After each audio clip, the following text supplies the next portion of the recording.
It was 2 to 18 in the morning when my phone buzzed. I was half asleep, groggy, reaching for it with one hand while the other was still under the blanket. The screen lit up with a bank notification. For some reason, my heart skipped. I blinked twice to focus. My balance was showing negative $110,249.81. I stared at it for a full minute. At first, I thought it was a glitch. Then I checked the transaction log. A down payment for a small single-story house outside our hometown. A brand new SUV. Furniture purchases, appliances, utility deposits. The kind of expenses you don't even joke about, especially not all at once. It wasn't fraud. It wasn't a hacker. It was worse. It was the secondary card I had opened for my parents 5 years ago. A card I never canceled. A card I hadn't thought about in a long time because back then they only used it to buy groceries and the occasional medical bill. I had forgotten about it because I trusted them. And now they had spent everything. When I logged into the account and saw the last line item, a $50 throw pillow from some overpriced home store, I let out a sharp breath. I wasn't even angry yet. I was just hollow. I kept scrolling until I saw the balance again. $10.03. That's what they left. I laughed, not because it was funny, because there was nothing else left to feel. They had drained it completely but spared me $10 as if that made it less of a theft and more of a favor. My name is Elena Myers. I am 42 years old. I've worked my way up from nothing to become the head of finance at a mid-sized law firm in Austin, Texas. I've never married, never had children. I paid off my student loans early, bought my own apartment, and built a quiet, stable life. People look at me and see discipline. They see someone reliable, someone strong. But here's the part they don't see. I've been the family ATM since I was 19. Since the first time my mother cried about not being able to pay the electric bill, and I sent half my scholarship money back home. Since my father told me, "You're the smart one. You'll figure it out." And I always did. I thought love meant fixing things. I thought family meant sharing the burden. I thought loyalty meant giving even when no one asked how much it cost me. But now, staring at that number minus 110,000, I realized something else. Love without respect isn't love. Family without boundaries isn't family. And giving without limit isn't loyalty, it's surrender. That night, I sat in bed with the phone still glowing in my hand. I didn't cry, I didn't yell, I just made a decision. This was the last time they would ever do this to me. They thought I wouldn't notice, that I wouldn't fight back, that I would just keep giving. They thought because I always have, I always would. But they forgot something important. The card was in my name. And that meant the power was too. My name is Elena Myers, and for most of my life, I believed that being the strong one was a privilege, that being needed meant being loved, that solving problems was how you earned your place in a family. I was born in a small town outside Lubbock, Texas, the oldest of 3. My parents, Mark and Susan, had a way of talking about sacrifice like it was a sacred thing as long as it was someone else making it. My father worked construction when work was steady drank when it wasn't. My mother stayed home and stretched every dollar like it was magic. We didn't have much, but we had rules. Rule 1, if you succeed, you owe it to everyone else. Rule 2, never talk back when someone calls it love. Rule 3, family always comes first, even when they put you last. I got my first job at 14, sweeping up hair at a salon after school. Not because I wanted spending money, but because our power had been shut off and my mother was crying on the kitchen floor. I remember handing her my first paycheck like it was a trophy, hoping it would make her proud. She smiled, said I was a good girl, and took it without hesitation. That was the beginning. By 17, I was working weekends and evenings while keeping straight A's. I got into UT Austin on a scholarship. I packed my things in silence while my younger brother Nate played video games. My parents didn't come to drop me off. They said gas was too expensive. I figured that was okay. I was finally on my way. In college, I worked 2 jobs to cover what the scholarship didn't. But even then, every few weeks, I'd get a call from home: groceries, a busted water heater, rent. It never stopped. I told myself they needed me. I told myself this was temporary. That's what daughters do. That's what good people do. After graduation, I landed a job at a small accounting firm. Within 5 years, I had moved up to senior analyst. By 35, I was running the finance department of a respected law firm in Austin. From the outside, it looked like success. From the inside, it felt like being stretched thinner and thinner, always trying to keep everyone else from falling apart. I paid for Nate's trade school when he dropped out of community college. I bought my mother a new fridge when hers broke, even though I was still paying off my car. I put my father on my health insurance because his job didn't offer benefits. Every step forward I took, I dragged my family behind me like a cart full of debts I didn't create. Then there was the credit card. When I was 37, my mom had a health scare. I flew back home, took her to appointments, paid out of pocket. In the middle of it, she started crying in the car and said she felt like a burden. I said no, of course not, and added her as an authorized user to my card. She said it was just in case of emergencies. The emergencies came often, but I never said no. Somewhere along the way, my dad got the card too. I don't even remember when. It became a quiet pattern they spent, I paid. They struggled, I solved. They made messes, I cleaned them. But it wasn't all about money. It was the language of our family. My worth was measured by how quickly I responded, how available I was, how often I gave up what I needed to keep them comfortable. And I did it, year after year. Not because I was weak, but because I thought this was love. My therapist once asked me when I realized I was raising my parents instead of them raising me. I said 14. That was the first time I made a payment for a bill with my own earnings. But in truth, the real answer was more complicated. It wasn't just age. It was belief. I believed my role was to hold the roof up, even if it caved in on me. I believed that silence was strength and endurance was proof of care. So I endured. When people asked why I never took vacations, why I didn't own a house yet despite my income, why I seemed tired all the time, I'd just smile. I didn't have the words yet. I hadn't let myself say the truth out loud. The truth that I was exhausted from being responsible for everyone but myself. The truth that I was afraid of who I'd be if I stopped fixing things. The truth that every time my phone rang with their number, I felt more dread than love. And still, I paid. Until they bought a house and a car and left me $10 to live on. That's when I stopped asking who I'd be without them. I started asking who I was supposed to be in the first place.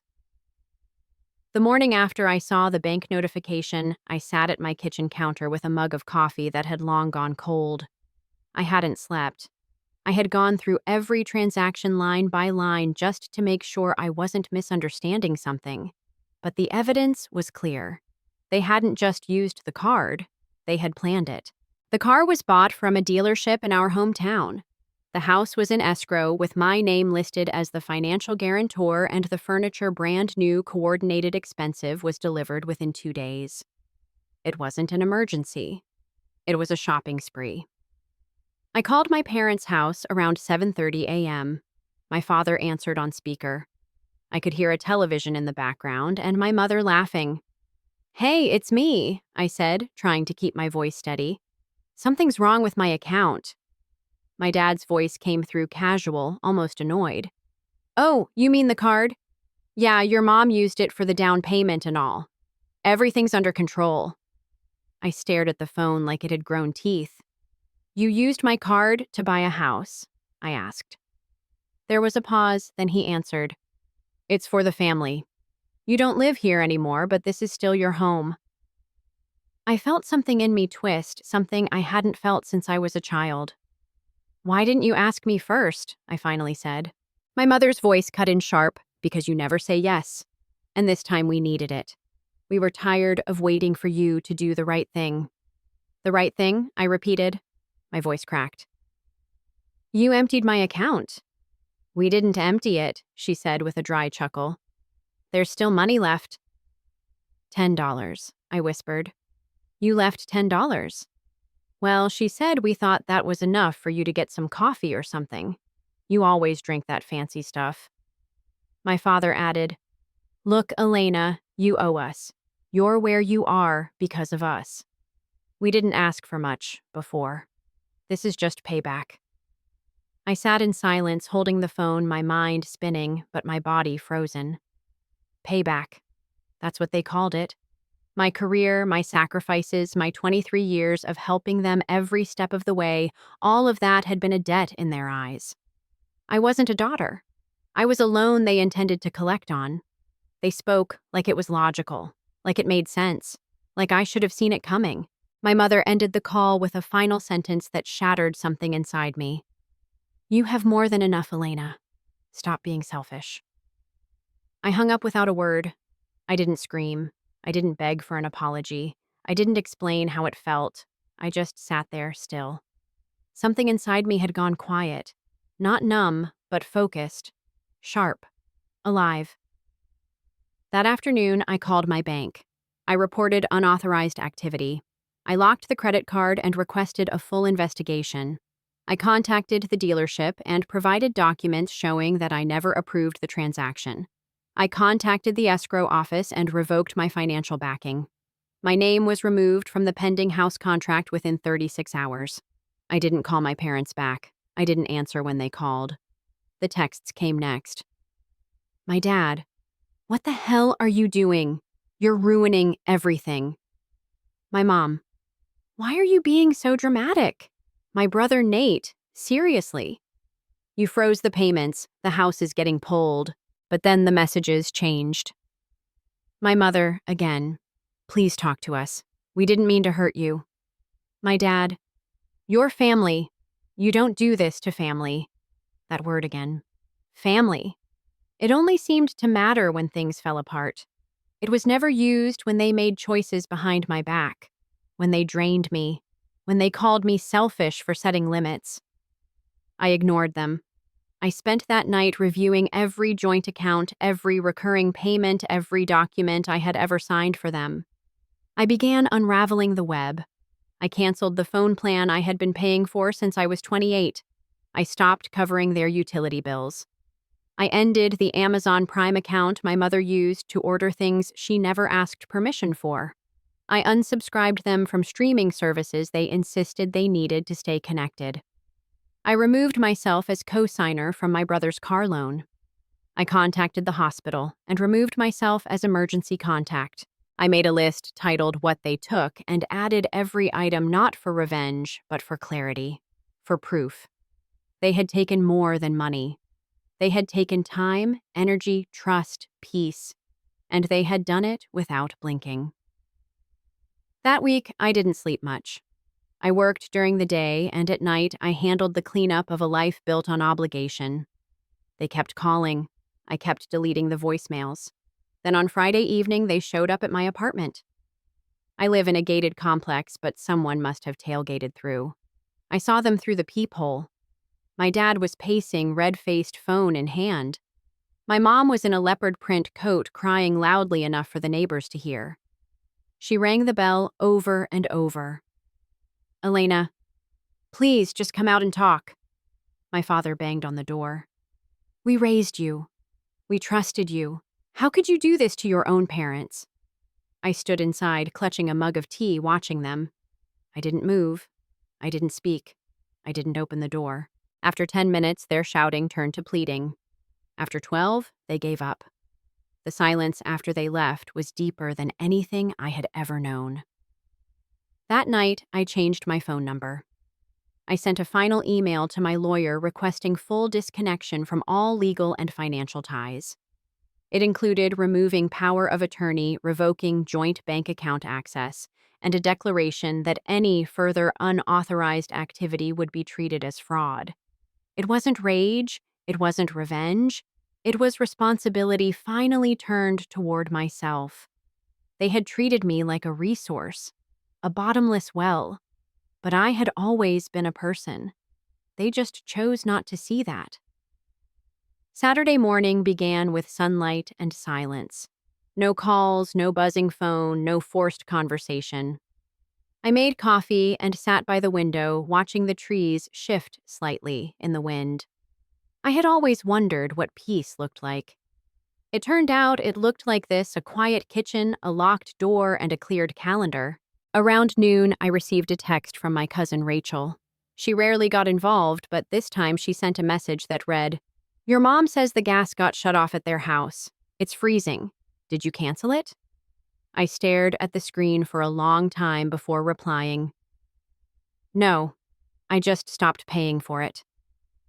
There was no answer, just the familiar dots appearing and disappearing. The guilt tried to slip in right then, the whisper that said, "You're the good one. Fix it, make it better." I didn't listen. Instead, I opened a folder on my laptop labeled History.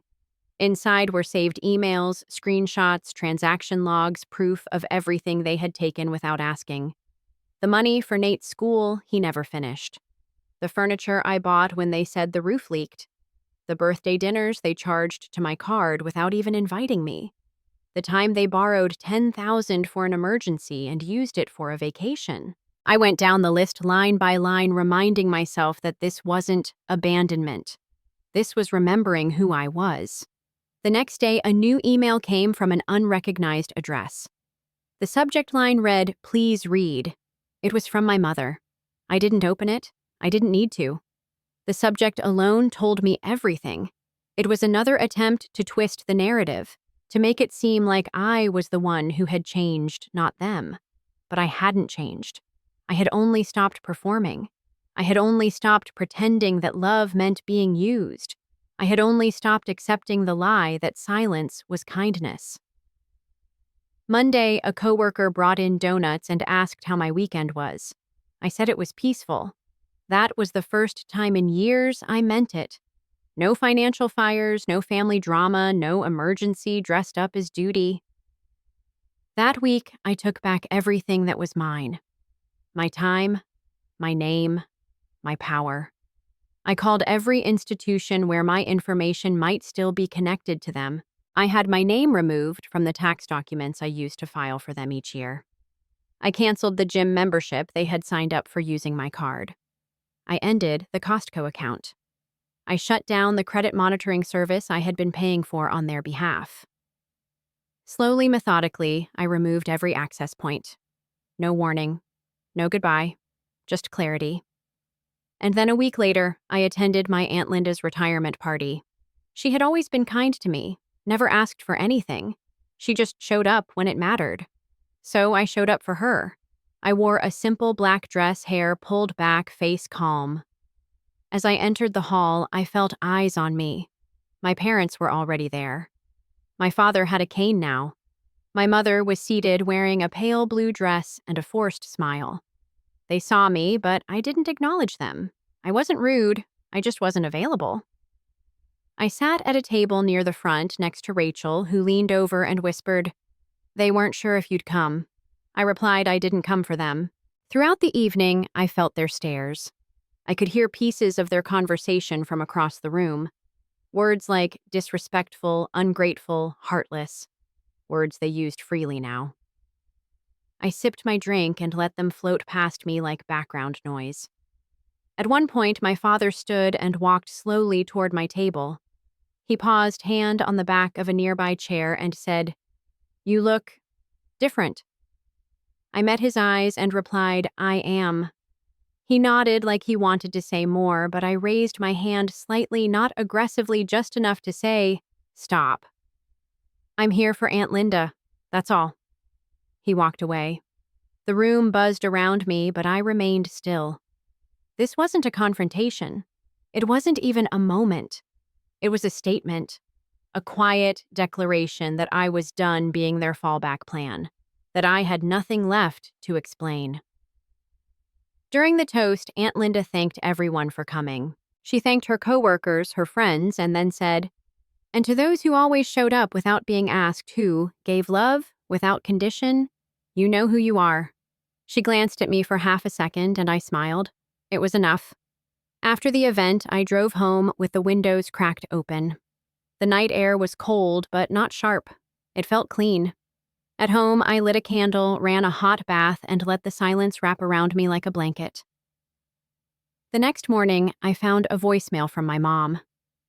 "Elena, it's your mother. Your father fell. He broke his leg. We're at County Hospital. No insurance. They won't do the surgery unless someone pays the deposit. We know you're upset, but please. This is serious. This is family." I didn't move. I didn't cry. I didn't panic. I opened my budget spreadsheet. Technically, I could afford it. I had the money. I had enough to cover the surgery, the recovery, and probably a nurse. But then I opened the history folder again. I looked at the dates, the amounts, the excuses. I remembered the way they had stood on my porch not to apologize, but to accuse. I remembered how they left me with $10 and no explanation. I stared at the screen for a long time, then wrote a check not to the hospital, but to myself. I labeled it in the ledger Peace Fund. I created a new savings account, one that would never be touched for guilt. That night, I texted Rachel and said, "Tell them I hope he heals, but I'm not going to hurt myself again to fix what they broke." She didn't respond. And for the first time, the silence didn't sting. It felt earned. It felt clean. Later that night, I fell asleep without my phone next to my bed for the first time in years. No buzzing, no dread, no mental rehearsal of how to say no politely. Just rest. The kind of rest that only comes when you know no one is going to try and take from you while you sleep. When I woke up, I made breakfast, played music, and danced a little in my kitchen. Not because I was happy, but because I was free. I had finally learned the difference between being a good daughter and being a whole person, and I was choosing wholeness every time. It had been nearly 6 months since I cut the financial cords. No payments, no favors, no late-night phone calls about bills I didn't create. I hadn't spoken to my parents in that time, and the silence between us had grown thick like a wall. Not a cold wall, but a strong one built from boundaries and self-respect. I had started therapy again. My therapist, an older woman named Helen, asked me during one session, "When do you feel the most like yourself?" The question caught me off guard. I thought about it for a moment, then answered honestly, "When I'm alone and no one needs anything from me." She nodded slowly and said, "That's not loneliness, Elena. That's peace." I wrote those words down and taped them inside my closet. Some mornings I would read them like a prayer. Then came Christine's wedding. Christine is my mother's niece, but she and I had always been close, closer than I ever was with my own siblings. She was the only one who never asked for money, who checked in just to say hi, who remembered my birthday every single year. When the wedding invitation arrived, I debated going. I knew my parents would be there. I knew I would be walking into a room full of relatives, most of whom had been fed a version of the story where I was the villain. Still, I RSVP'd yes. I wasn't going to avoid the people who hurt me. I was going to outgrow them in plain sight. The night of the wedding, I wore a black satin dress, simple but strong. I curled my hair, put on lipstick, and looked in the mirror for a long time before leaving the house. Not to admire myself, but to recognize myself. To see the woman who had finally chosen herself. When I walked into the reception hall, heads turned. I could feel it like a current in the air. My father was seated near the front, his leg in a brace, talking to an uncle I barely remembered. My mother was standing near the dessert table, adjusting her dress and smiling tightly. I walked past them both without stopping. I greeted Christine with a long hug. She whispered, "I'm so glad you came," and I whispered back, "There's nowhere else I'd rather be." I took my seat at a table with Christine's friends, people I barely knew, and yet I felt safer there than I ever had at my family's table. During dinner, my mother walked slowly toward me. She placed her hand on the back of my chair and said softly, "You look different." I met her eyes and replied, "I am." She opened her mouth to say more, but I held up a single finger, gentle but firm. "I'm here for Christine. That's all." She nodded, stepped back, and returned to her seat. My father never approached, but during the toast, he raised his glass in my direction as if he expected me to do the same. I didn't move. I didn't raise my glass. I didn't smile. I wasn't angry. I was just done. After the toast, I got up and danced. Not for show, but for myself. I let the music move through me like water. I laughed. I let people take pictures. I let myself exist without editing. And for the first time in decades, I didn't feel like I owed anyone an explanation for my joy. When the reception ended, I left without saying goodbye. I didn't owe one. I had already said all I needed to say through my silence, through my absence in their crises, through my presence in my own life. I drove home with the windows down, letting the night air carry away the remnants of the past. That night, I turned off the final automatic payment connected to my parents. It was for an old storage unit they had stopped using but never canceled. I had been paying the bill for 6 years. I closed the account and deleted the login information from my files. Then I closed the laptop and sat in the dark, breathing. It felt symbolic, like closing the last chapter of a book I had been forced to read since childhood. I didn't feel triumphant. I felt clean. The following morning, I received a message from Rachel. It was short. They renamed the family group chat. "You're not in it anymore." She included a screenshot. The new name was Just Us. I didn't reply. I didn't need to. Rachel sent another message later that evening. "Christine said you were glowing at the wedding. She said you looked free." I typed out a response, paused, deleted it, and then wrote, "Freedom looks good on me, doesn't it?" She replied with a heart emoji. That was enough. I didn't need validation. I didn't need revenge. I didn't need reconciliation. I had what I needed. Peace, boundaries. My own name finally uncoupled from their chaos. I had learned something that took me 42 years to understand. You can love people and still walk away. You can forgive and still protect yourself. You can grieve what should have been while celebrating what you've become. That week, I bought myself flowers. Not for a holiday, not for a birthday, just because. I placed them on the kitchen table beside a candle and a note I wrote to myself that said, "This is what safe feels like." I lit the candle, poured a glass of wine, and sat alone in the quiet. Not lonely, just free. A year has passed since they took the money. A year since they drained my account to buy a life they felt entitled to. A year since the last voicemail that broke more than just trust. A year since I stopped answering their calls and started answering to myself.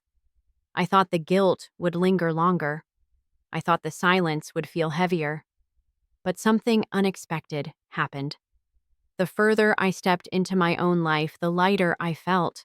The quieter my mind became, the smaller their voices sounded. I used to feel like an alarm was going off in my chest every time I told them no. That alarm was named obligation. It was loud and relentless and always said, "You're the good one, don't stop now." But that alarm doesn't ring the same anymore. Now it sounds like a distant hum, a background noise I can turn off with truth.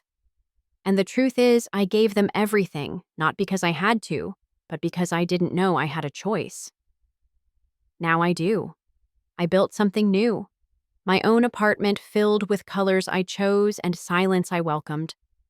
A career that doesn't consume me because I finally stopped trying to impress people who only saw my usefulness. A group of friends who show up without needing a crisis. People who don't drain me just to feel full. People who call me not because they need something, but because they genuinely care. This year, on my birthday, my phone didn't ring. There was no text from my mother, no email, no backhanded message disguised as concern. But there was a knock at my door. Christine stood there holding a small cake with exactly 43 candles on top. She looked at me and whispered, "You were never the problem. You were just the first to escape." We lit the candles together. We didn't make wishes, we just breathed. Because healing isn't always loud. Sometimes healing is a quiet evening with someone who sees you. Sometimes it's choosing not to open the door even when loneliness knocks, wearing the face of someone you used to love. I used to believe blood was everything. That family was a forever contract no matter the terms. Now I know better. Family is not who demands from you. It's who stands with you. It's who respects your no as much as they celebrate your yes. My parents still post vague messages online. My father still plays the victim in whatever room will listen. But their voices no longer echo in my life. Their narrative no longer defines me. I've built walls made of truth, self-respect, and a kind of love that doesn't require sacrifice to survive. And now, when people ask me if I miss them, I don't lie. I say I miss the version of them I used to hope for. But I don't miss being invisible. I don't miss being used. There's a freedom in saying that out loud, a peace in choosing yourself without apology, because I don't belong to them anymore. I belong to me, fully, finally, and freely.